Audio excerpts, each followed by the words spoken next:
नमस्कार. विशेषच्या या भागामध्ये चर्चा महाराष्ट्राच्या आसपास उद्भवलेल्या एका अदृश्य संकटाबद्दलची. तुमच्या नकळत महाराष्ट्राला अस्थिर करण्याचा रचला जाणारा एक कट उघडकीस आलाय आणि त्या निमित्तानं जो तपशील समोर येतोय तो अधिक धक्कादायक आहे.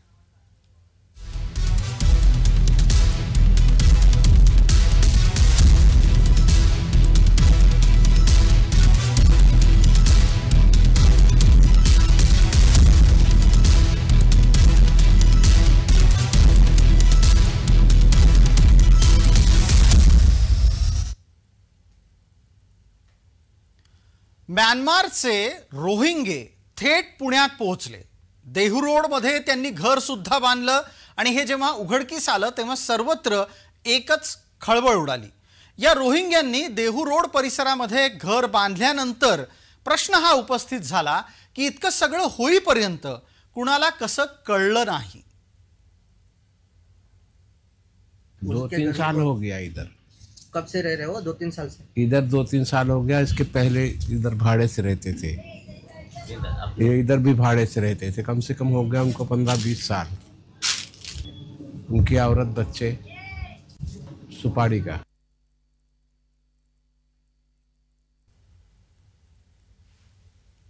या रोहिंग्यांचं आणि त्याच्याच जोडीला बांगलादेशातून भारतात येणाऱ्या घुसखोरांचं नक्की चाललं काय असतं त्याच्यावर लष्करी अधिकाऱ्यांची विशेष टिप्पणी आहे. अमित शहा यांनी म्हटलेलं आहे की आम्ही बांगलादेशी घुसखोरांना शोधू, तरी पण ते शोधण्याकरता त्यांना प्रचंड मेहनत खर्च करावी लागेल. एक तर त्यांना ओळखायचं, त्यानंतर त्यांना कोर्टात जाऊन त्यांना प्रॉसिक्यूट करायचं, त्यांना जेलमध्ये घालायचं, त्यानंतर त्यांना शिक्षा संपली की त्यांना बांगलादेशमध्ये पुन्हा परत पाठवायचं. आणि आता जे सध्याचं जे सरकार आहे ते अजिबात भारताच्या बाजूने काम करत नाही. पहिले हसीना ॲटलिस्ट जे बांगलादेशी घुसखोर बेकायदा यायचे त्यांना परत घेत होतं चुपचापपणे, पण आताचं जे सरकार आहे ते भारत विरोधात आहे. त्यामुळे पकडलेला बांगलादेशीला सुद्धा परत घेण्याकरता आपल्याला मोठा त्रास होणार आहे.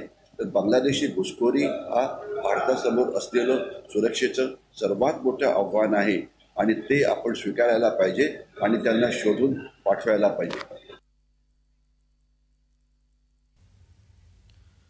दरम्यान हा रोहिंग्या पुण्यात पोहोचला कसा ते जाणून घ्या. मुजम्मिल खान आणि शाहिद शेख हे मूळ ब्रह्मदेश म्हणजे आताच्या म्यानमारचे. रोजगारासाठी मुजम्मिल खान आणि शाहिद शेख आधी बांगलादेशात गेले. बांगलादेशात रोजगार न मिळाल्यानं रोहिंग्यानं पश्चिम बंगाल गाठलं. पश्चिम बंगालमधून हे रोहिंगे पुढे पुण्यामध्ये देहू रोड इथपर्यंत आले. देहू रोड इथं त्यांनी 80,000 रुपयामध्ये 600 चौरस फूट जागा विकत घेतली.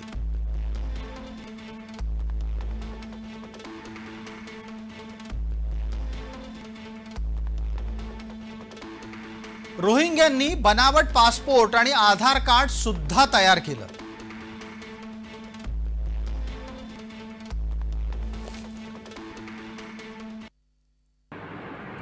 आज भारतामध्ये विविध प्रकारच्या ज्या समस्या आहेत त्यात बांगलादेशी अनधिकृत घुसखोर ही सगळ्यात मोठी समस्या आहे. सीबीआयचे प्रमुख जोगिंदर सिंग यांनी काही वर्षांपूर्वी सांगितलं होतं की भारतामध्ये 3 कोटी ते 5 कोटी बांगलादेशी घुसखोर आहेत.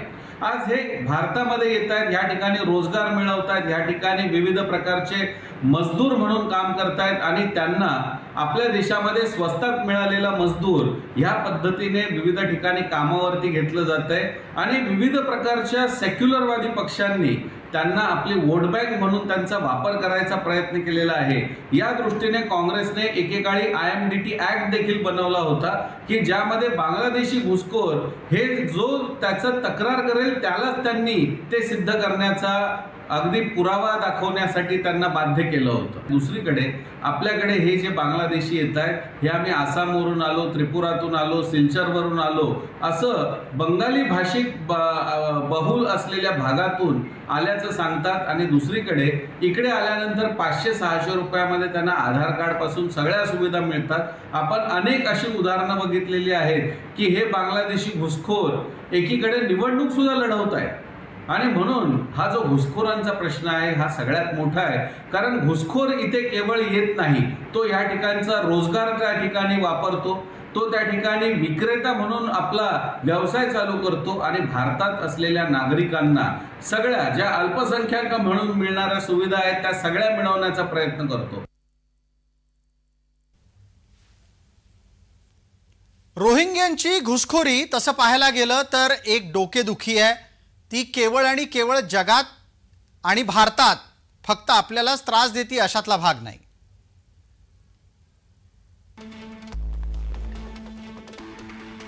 भारतामध्ये आजच्या घडीला 40,000 रोहिंगे आहेत. रोहिंग्यांची बेकायदा घुसखोरी तसं भारतात गेल्या काही वर्षापासून सातत्यानं सुरूच आहे. बांगलादेश आणि पश्चिम बंगाल मार्गे हे रोहिंगे भारतात येत आहेत. हैदराबाद, जम्मू, नवी दिल्ली, उत्तर प्रदेश इथं यांचं सर्वाधिक वास्तव्य आहे. भारतात महानगरांच्या आसपास मुसलमानांच्या वस्तीमध्ये रोहिंग्यांची घुसखोरी आहे. देहू रोडमध्ये बांगलादेशी पकडलं जाणं ही एक अत्यंत गंभीर घटना आहे. याचं कारण असं आहे की जी आपली भारत बांगलादेशची जी बॉर्डर आहे ही अत्यंत पोरस आहे. जवळजवळ 4,000 किलोमीटरची बॉर्डर आणि त्या बॉर्डरवरती जो बॉर्डर गार्डिंग फोर्स आहे, बॉर्डर सिक्युरिटी फोर्स, त्यांना ही घुसखोरी थांबवण्यात अजिबात यश आलेलं नाही आहे. असं मानलं जातं की जवळजवळ 5 ते 6 कोटी बांगलादेशी आज भारतात घुसलेले आहेत.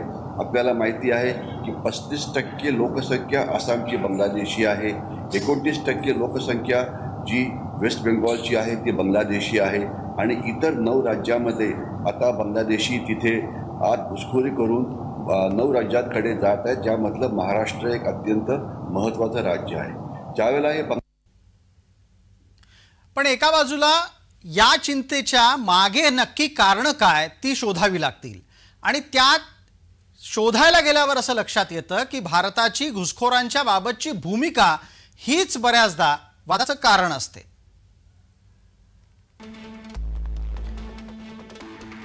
भारताच्या घुसखोर प्रतिबंधात्मक धोरणामध्ये सुस्पष्टतेची गरज आहे. पाकिस्तान, बांगलादेश, अफगाणिस्तान, नेपाळ, श्रीलंका आणि तिबेट इथून भारतामध्ये घुसखोरी होते. भारतातील घुसखोरी रोखण्याचं एक मोठं आव्हान सरकारपुढे आहे. फाळणीपासूनच भारतात घुसखोरी होतीये आणि ती अद्यापही सुरू आहे. मानवी दृष्टिकोनातून परकीय नागरिकांना सामावण्याचं आव्हान हे भारतासमोर कायम आहे. आज देशाचं दुर्दैव असं आहे की 1-2 राजकीय पक्ष सोडून बाकीचे पक्ष बांगलादेशी घुसखोरीविषयी बोलायला तयारच नाही. त्यांचे जे जाहीरनामे आहेत त्याच्याविषयी ते बांगलादेशच्या विरोधात कधीही कारवाई करणार नाही.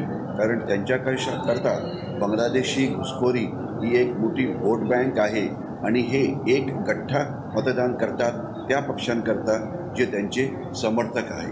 तो एक भाग झाला. आणि दुसरा भाग असा आहे की अनेक इंडिव्हिज्युअल्स, अनेक संस्था त्यांना आत येण्याकरता मदत करतात. आणि तिसरा महत्त्वाचा जो मुद्दा आहे तो असा आहे की भारतीय आजकाल पूर्णपणे मेहनतीची कामं करायला तयार नसतात. त्यामुळे त्यांच्या घुसखोरींना त्यांना जास्त प्रोत्साहन मिळतं. आणि शेवटचा मुद्दा असा आहे की जोपर्यंत आपण बॉर्डर पूर्णपणे सील करत नाही, बॉर्डर सिक्युरिटी फोर्सचं काम नीट करत नाही, नॅशनल पॉप्युलेशन रजिस्टर किंवा नॅशनल रजिस्टर ऑफ सिटिझन्स यांचा वापर करून महाराष्ट्र आणि इतर राज्यात घुसलेल्या बांगलादेशींना शोधत नाही, तोपर्यंत हा कॅन्सर जाणार नाही. आपल्याला यावरती लवकरात लवकर काम करावं लागेल. कारण हे एक अत्यंत मोठं असं सुरक्षेचं आव्हान आहे. जे बांगलादेशी भारताच्या आत येतात त्यांना पहिले एजंट्स भेटून सगळ्या प्रकारचे डॉक्युमेंट्स तयार करून देतात, त्यांचं थोडं ट्रेनिंग करतात. तर महाराष्ट्रात जायचं असेल तर थोडंफार मराठी महाराष्ट्राविषयीची माहिती दिली जाते. त्यानंतर त्यांना ट्रेननी मुंबईला पोहोचवलं जातं. तिथून दुसरे एजंट्स त्यांना पुण्यामध्ये घेऊन येतात. त्यांना अशा भागामध्ये ठेवलं जातं की जिथे त्यांना लपून राहणं हे सोपं आहे. आणि दुर्दैव होतं असं की अनेक वेळा आपल्याला माहीत असतं की हे बांगलादेशी घुसखोर आहेत किंवा रोहिंग्या आहेत, परंतु त्यांना लोक काम देतात कारण हे काम स्वस्तात करतात. आजकाल भारतीय किंवा मराठी माणसं ही मेहनतीची कामं करायला तयार नसतात आणि त्याच्याऐवजी ही बांगलादेशी हे कामं करतात. म्हणजे भारताला लागलेला हा एक मोठा कॅन्सर आहे. आणि जरी होम मिनिस्टर श्री एकीकडे घुसखोरीचा मुद्दा चर्चेत असताना दुसरीकडे वोट जिहाद्यांनी महाराष्ट्रात डोकं वर काढलंय. मालेगावात वोट जिहादसाठी आलेला पैसा मोठ्या प्रमाणामध्ये बनावट कंपन्यांच्या माध्यमातून फिरवला गेलाय. मुख्यमंत्री देवेंद्र फडणवीस यांच्या धीमानी सविस्तर चर्चा झाली आहे की मालेगाव वोट जिहाद फंडिंग घोटाळा 1000 कोटी रुपये सिराज मोहम्मद आणि मास्टर माइंड महमूद भगड यांच्याकडे आले. 600 कोटी दुबईला नेले. 100 कोटी रुपये रोख वोट जिहादसाठी वापरण्यात आले. आता अनेक सिंडिकेट काम करीत आहे आता तपास यंत्रणाच्या लक्षात आलेला आहे. वोट जिहादसाठी आलेला पैसा हा तपास यंत्रणांच्या नजरेत आहे. मात्र हा पैसा फिरला कसा, कुठून कुठे गेला ते जाणून घेणं गरजेचं आहे. सिराज मोहम्मद या माणसावर वोट जिहादसाठी रक्कम आणल्याचा आरोप आहे. सिराजनी 104 बनावट कंपन्या स्थापन केल्या. या बनावट कंपन्यांच्या माध्यमातून 16,500 कोटी रुपये फिरवले गेले. ऑक्टोबर 2024 मध्ये हवालाच्या मार्फत हा सगळा पैसा भारतात आला. हे पैसे भारतीय जनता पार्टीच्या विरोधामध्ये मतदार तयार करण्यासाठी वापरण्याचा डाव होता.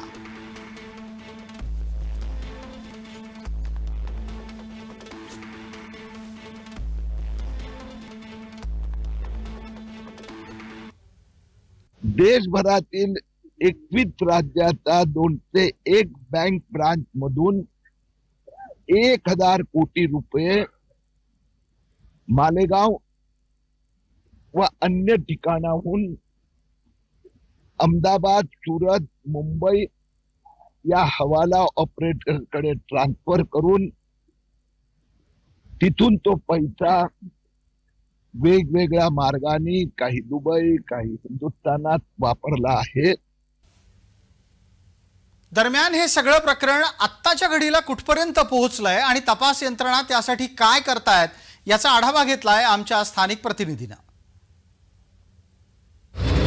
नाशिक जिल्ह्यातील मालेगाव येथील नाशिक मर्चंट बँकेतून बेरोजगार तरुणांच्या खात्यात कोट्यावधी रुपयांची उलाढाल झाल्याचा प्रकार काही दिवसांपूर्वी घडला होता. या संदर्भात मालेगाव येथे भाजपाचे नेते किरीट सोमय्या आले असताना यावेळी त्यांनी OTGS दहशतवादी संघटनांना आर्थिक पाठबळ पुरवण्याचा प्रकार असल्याचा आरोप यावेळी भाजपा नेते किरीट सोमय्या यांनी या मालेगाव येथील पत्रकार परिषदेत केला होता. त्या संदर्भात सरकारकडनं EDकडनं या तरुणांच्या खात्यातील कोट्यावधी उलाढालच्या प्रकाराची चौकशी करण्यात आली. आता या संदर्भात अधिक तपास करण्याकरता ATS पथक देखील या बेरोजगार तरुणांच्या खात्यात आलेल्या पैशांची चौकशी करत आहे. एकंदरीत बघितलं तर मालेगाव येथील बेरोजगार तरुणांच्या खात्यात बँक खात्यात कोट्यावधी रुपयांचा आर्थिक व्यवहार झाल्यानंतर EDच्या तपासानंतर आता इतर गुजरातसह इतर राज्यात देखील धाडसत्र राबवलं जात आहे. आता मालेगाव येथील या तरुणांच्या खात्यात कशा प्रकारे कुठून पैसे आले या संदर्भात आता EDसह ATS देखील तपास करत आहे. नरेंद्र बाटाव, जय महाराष्ट्र न्यूज, मालेगाव, नाशिक. विशेषच्या या भागामध्ये तुर्तास इतकंच. आपण पाहत रहा फक्त जय महाराष्ट्र.